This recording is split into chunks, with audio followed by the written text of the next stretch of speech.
otuma arganneeyyuu hin gallu.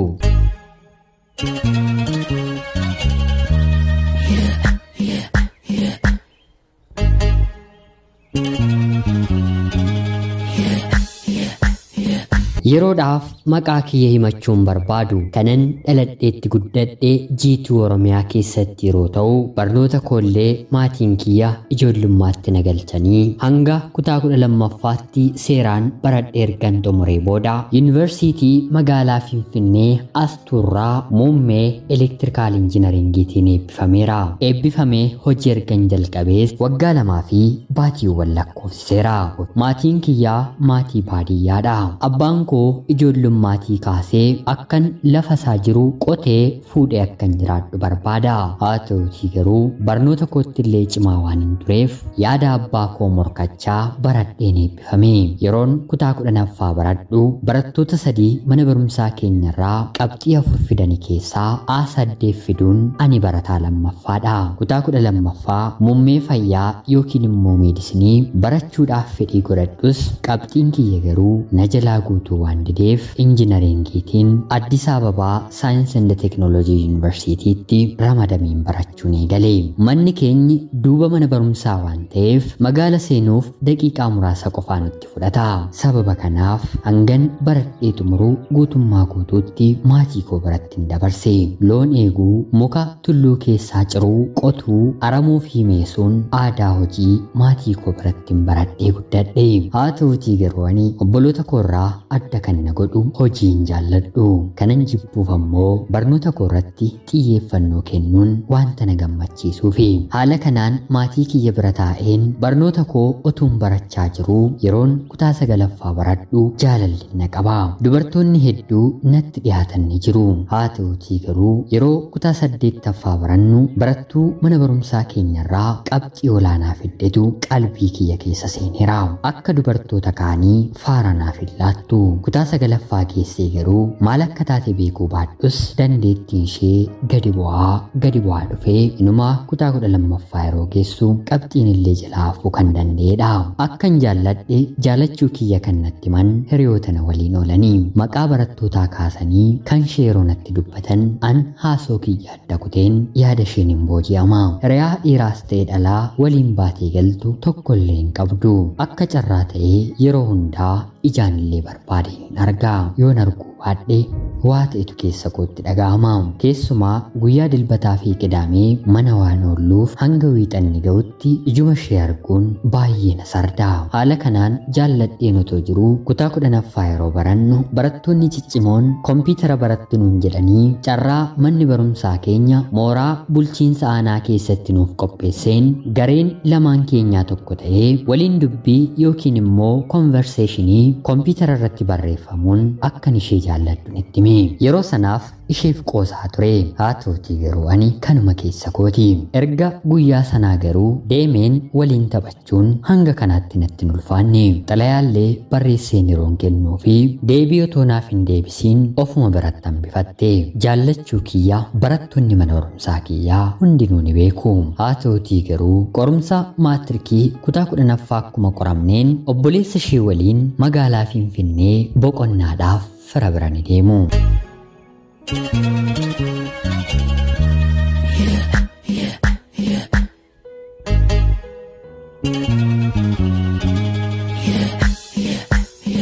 Boqonnaa ishee achitti dabarsitee kutaa 11ffaa barachuu eegaltee gaaffii jaalalaa koofillee tolinaan jettee barnootaan tilmaamaan naannoo baatii 2 yeroo geenyu rakkoon ta'e ishee mudata. Dhukkubsattee mana yaalaa yeroo deemtu gadameessa ishee keessatti daa'imni jiraachuu yaalaan itti ni hima. Haa ta'uutii garuu walqunnamtii saalaa raawwachuus haa ta'u dhiiratti siqxee waan hin beekneef isheefis ta'e maatii isheef hibboo yookiin immoo gaaffii itti ta'a. Dhiphattee battaluma barumsaa addaan kuttee wanta mana yaalaatiitti himame kana dhugaa ta'uu adda baafachuuf gara magaalaa Finfinnee hospitaalatti ilaalamuu ni deemti.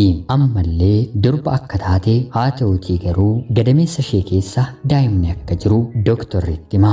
Nuyiifis ta'e isheef wanti kun haaraa ta'us yaaltota fayyaa biratti garuu uumamuu ni danda'a jedhanii shakkii keessa kan ka'anidha. Yeroo magaalaa Finfinnee deemte obboleessa ishee waliin siree tokko irra rafu ture. Akka tasaa wal ulfi kun yeroo kana ni uumama. Haalli kun amanuun illee ulfaataa waan tureef maatii waliin walii galamee ulfi kun battalaan akka bahu ni taasifamaa fi anis ta'e barattoonni mana barumsaa keenyaa ulfa ta'uu ishee yeroo dhageenyetti akka isheen magaalaa Finfinnee deemtee kashlabboofte malee ta'een kun irratti ni mudata jennee waan hin shakkineef maqaa xuree hedduu mucaa qulqulluu kanarra keenye. Deebitee dhuftee naannoo torbee tokkoof barnoota isheetti fuftus haa ta'uutii garuu ija namaa dadhabdee barnoota ishee nu biraa adda kutte. Erga kana ammas magaalaa Finfinneetti deebi'uun waggaa tokko gubdee barnoota kutaa 11ffaatti fufte. 12 xumurtus qabxiin jalaan dhufne ture. Sababa kanaanis kolleejjii dhuunfaa galtee barachuu ni jalqabdi. Maarree gaa'anis magaalaa Finfinneetti waan hin ramadameef wal arguun keenya dirqama ta'ee bara waggaa lammaffaa bilbila ishee argadheen akkamittiin ulfa ta'uu akka dandeesse tokko lamaanii keen gaafadhe. Yeroo kanatti rakkoo ishee mudate natti himtee anis gaddeefiin jajjabeesseen bira dhaabbachuu nan yaale. Ani barataadha. Isheen illee barattu. Dubartii waan taateef oliif gadi akka barbaadde deemu waan hin dandeenyeef seemisteeratti yoo guddate qaamaan si'a takkaa qofa wal arginee waliin haasofnee walirraa gargar baana. Jaalala keenya kan duraatti illee deebineerra. Haa ta'uutii garuu maalaa godhu hanga mana isheen gamas jirti. Barnoota booddee kiyya fixxus waggaa 3 waan xumurteef dura kiyya eebbifamte. Akkuma eebbifamteen manaajarri baankii Oromiyaa keessaa yoo kan natti heerumtu taate si qacareen hojii si galcha jedhee waadaa galee fi barri bara qarshii waan ta'eef ofitti fudhatee hojii eegalsiise. Anaan kana sananaan hin jenne waggaa 5ffaa seemisteera 1ffaa faayinaalii qoramaan jira. Heerumeeraa jechi jedhu qofa na dhageessistee bilbila kiyya narratti cufte.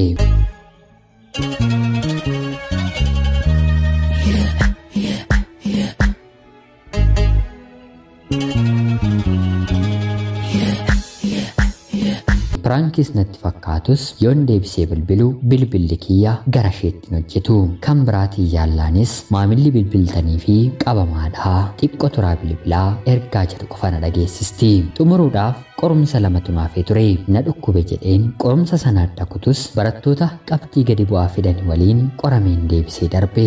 Erga kanaa rakkoo narra ga'e baadheen rabbi na gargaaree eebbifameen hojii argachuuf illee baatii 2 qofa natti fudhate. Naannoo magaalaa Finfinnee matti ramadame. Jaalalleen koo duraa fi abbaan manaan ishee wal fuudhanii naannoo waggaa 2 erga waliin jiraatanii booda gaa'elli isaanii diigama. Namni ishee fuudhe sun akkanatti dubbatteetti hojiidhaan muuxannoo waggaa 12 qaba. Wal fuudhanii waggaa 2 keessatti daa'ima godhachuu fi waan diddeef ofii ilaalamuurra qorannoo tokko malee rakkoo kana dura jaalallee koo mudateen afaanuma qofaan tarii daa'ima baatii 4 gadameessa kee keessaa yeroo baastu gadameessi kee rakkoo godhateera jedhanii shakkii irra kaa'aniin abbaan manaan ishee galee mana ari'e. Boossee galgaluma walirraa adda ba'an bilbiltee natti dubbatte. Turtii yeroo dheeraa booddee sagalee ishee waan hin dhaga'eef madaalliin nama naasisu sammuu koo keessatti hin dhaga'amne. Itti miidhamee waan hin tureef sanuu akka gammadu tokkoon ta'e. Haa ta'uutii garuu yeroon irra deebisee yaadu gadduu waan hin qabuuf buleen ishee jajjabeessuuf biiroo kiyyarraa eeyyama fudhadheen bakka isheen jirtu hin deeme. Erga yeroo muraasa taphannee booda hin badiin yoo jaalallee waliif ta'uu baanne obbolaa waliif taana jennee walirraa gargar baane. Yeroo sanatti ani jaalallee gara biraa qabadheera. Haa ta'uutii garuu guyyaa tokko carraa addaa argattee naganuu hin dandeessi jedhee waan hin yaaduuf onnee walakkaan hin jaalladha. Kanaan otoo hin jiru ayyaana Faasigaa bara darbee kabajuuf gara biyyaatti qajeeleen bakka dhaloota koo ga'uuf kiiloomeetirri 32 yeroo naafu konkolaataan nan dhaba. Gara maatiitti kan galu namni hedduu waan tureef konkolaataan gahaa miti. Yeroo kanatti ture jaalalleen koo duraa akkuma kiyya maatii gaafachuuf dhuftee konkolaataa dhabdee magaala keessa oliif gadi yeroo jettu lamaan keenyi kan wal argine. Carraa rabbiiti. Anis biyya galuu kiyya isheenis biyya galuu ishee walitti hin dubbanne. Keessa kiyyatti otuma konkolaataan argameeyyuu hin galu jedheen magaala keessa naannaa kan turre kaaffee jala teenyee aduu galgaleessu jalqabne. Galgaloofnaan irbaata nyaannee siree qabannee hariiroo keenya dura jalqabne akka nuuf bilcheessuuf waliin bullee yeroo deebinu illee akkanuma waliin bullee mucayyoon hin deessu jedhamtee abbaa manaa isheetiin ari'atamte gama kiyyaan ni ulfoofti yeroo natti himte amanuun natti ulfaatus deemnee waliin ilaalamnee ragaa kana dura yeroo ulfan barbaachisne ofirraa baasti qabannee mana yaalaa deemnu gadameessi ishee fayyaa qabeessadha dahuu ni dandeessi ergaa jedhu nuuf qoodanii lamaan keenyuu miira walxaxaa keessa galle jaalalleen kiyya amma na waliin jirtu homaa waan akkasiitti nan shakkitu waantan jedhee irraa adda ba'u gaaffii natti ta'eera gama biraatiin hiriyoonni kiyya seenaa kiyya beekan yoo deesse malee hin murteeffatiinii tarii ammallee gadameessi ishee rakkoo qabaachuu ni danda'a isheen kabaja ishee kan dhabde namaan otoo hin taane meeshaatiinidha jechuun yaada na yaaddessunaaf kaa'u an fuudhee waliin jiraachuu nan barbaada maatiin kollee kan dura waan beekaniiniif yoon itti dubbadhe ilaalcha gaarii akka isaan naaf hin qabne nan beeka bultiidhaatii ergan jaalladhee hir'ina ishee guutuu kana danda'uun baay'ee natti ulfaate hanga ammaatti nan si fuudhas sin fuudhus hin jenneeni gara fuulduraatti waan ta'u ilaallaa jedheen yaada gidduutti ishee galcheera mee yaa hiriyoota koo jaalalleen koo duraa kun yeroo ammaa ulfa baatii jaa gadameessa ishee keessatti ni baatti gadameessi ishee ulfa qabachuu isaatti gammachuu guddaa ni qabdi garuu waa'ee abbaan ilma ishee abbaa manaa ta'uu fi yaaddoo itti naqee jira tasgabbaa'een yaada kiyya takkuma murteeffachuuf of utubaan jira sammuu fuudhinaan jedhus nan qaba sammuu immoo maal taateettaa nama akkasii kan fuutuu kan naan jedhus nan qaba mee hiriyoonni koo immoo yaada keessan naaf qooda komentii barreessitaniin gara tokkotti garaa na kutachiisa rabbillee nagaan akka ishee hiikuuf kadhannaa keessanitti naaf yaadadha ana obboleessa keessan naannoo magaalaa Finfinneerraa ulfaadhaa nagaatti galatoomaa.